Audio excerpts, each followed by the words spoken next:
আমি তেওঁলোকৰ গোচৰবোৰ নলওঁ এইটো আমাৰ তাৰ গোটেই উকিল সমাজক সদৌ অসম উকিল সন্থা গুৱাহাটী উকিল সন্থা আমি এটা আহ্বান জনাইছিলোঁ আমি এইবিলাক কেছ আপোনালোকে নৈতিকতাৰ ক্ষেত্ৰত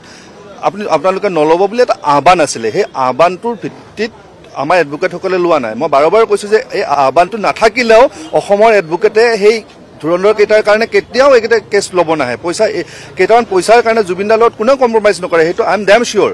কোনো নাহে কিন্তু তথাপিও আমি এটা নৈতিকতাৰ ক্ষেত্ৰত আহ্বান দিছিলোঁ সেই আহ্বানটো সকলো অধিবক্তাই মানিছে তাৰ কাৰণে আমি বহুত ধন্যবাদ তেওঁলোকৰ কৃতজ্ঞ কিন্তু অন দ্য ছেম টাইম মানে কি হৈছে শ্যামকানু মহন্তদেৱৰ সহধৰ্মিনী এদিনাখন আহিছিলে কৈছে যে এই বস্তুটো উইথড্ৰ কৰিব লাগে মই কৈছোঁ আমি বাৰু এইটো ভাবি চাম এতিয়া একফালে ক'ব পৰা কথা নহয় গতিকে তেনেকুৱা এটা ঘটনা হৈছে এইটোত এটা কথাই হ'ব পাৰে যদি শ্যামকানু মহন্তই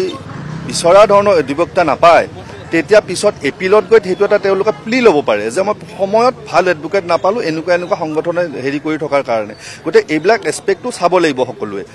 গতিকে তেওঁলোকে ল'ব পাৰে প্লি কিন্তু কথাটো হ'ল এট প্ৰেজেণ্ট আমাৰ তেনেকুৱা ধৰণৰ কোনো ডিচিশ্যন নাই যে তেওঁৰ হৈ আমি কেছ কৰিম